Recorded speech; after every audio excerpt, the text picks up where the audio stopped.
वालेकुम साहब।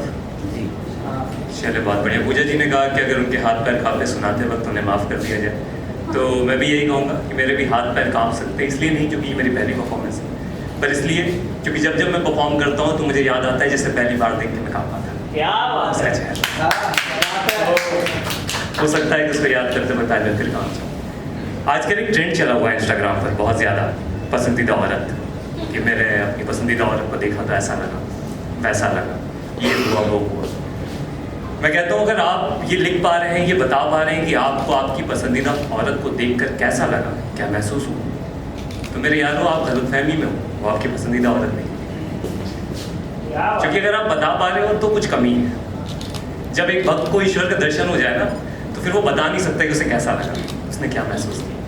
और हम जैसे अधम पापियों को भगवान आगे साक्षात दर्शन नहीं देते, हमें वो उसी पसंदीदा औरत के रूप में दिखाई पड़ते हैं।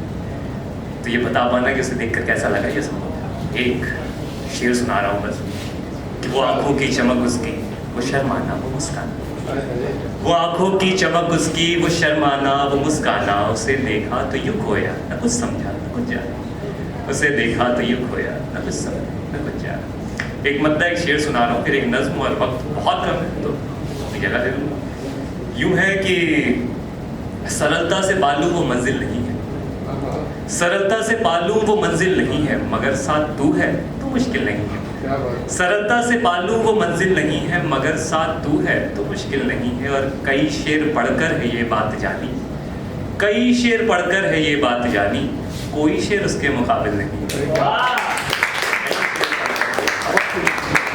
एक नज्म है, वो नज्म सुना के अपनी जगह लेता हूँ कि उसको गए हुए अच्छा खासा वक्त बीत चुका है, उसको गए हुए अच्छा खासा वक्त बीत चुका है, पर मैं आज भी लिपटा हुआ हूँ एक खाली कैनवस से, कुछ टूटी फूटी यादें और भूली बिसरी बातों के साथ, इसी कोशिश में कि उसकी एक तस्वीर बना लूँ। शायद पहले ही जाने कितनी तस्वीरें बना चुका हूँ, पहली वाली का तो रंग भी उतर गया, पर मुझ पे चढ़ा उसकी मोहब्बत का वो गेरुआ रंग उतारे करता ही।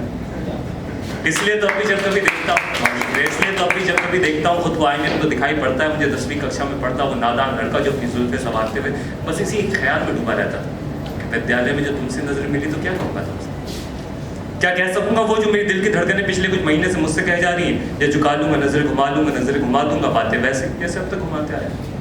हाँ क्योंकि डरता था, हाँ क्योंकि डरता था, जैसे डरता है बच्चा अंधेरे में अकेलेपन से, जैसे डरता है बच्चा भीड़ में पिता की उंगली छूट जाने से, मैं भी डरता था तेरे टूट जाने से, तेरे रूठ जाने से। क्या बात है। रब भी डरता और ज्यादा, शायद सबसे ज्यादा तेरे वापस आने से, तेरे लौट आने से। अपनी पेंटब्रश लिए तेरी पेंटिंग की जुल्फे संवारते हुए जब कभी मेरी आंखें तेरी आंखों की गहराइयों में झांकने की कोशिश करती है, एक सवाल रोक लेता है मुझे कि वो जो लौट आएगी तो क्या कहोगे उससे। और मैं फिर सोचता हूँ क्या कह सकूंगा वो जो मेरे दिल की धड़कनें पिछले कुछ महीनों से मुझसे कह जा रही है, या जो कालू में नजरें घुमा दूंगा, नजरें घुमा दूंगा। ये थी नज़्म, और बहुत बहुत शुक्रिया। आज के लिए इतना ही।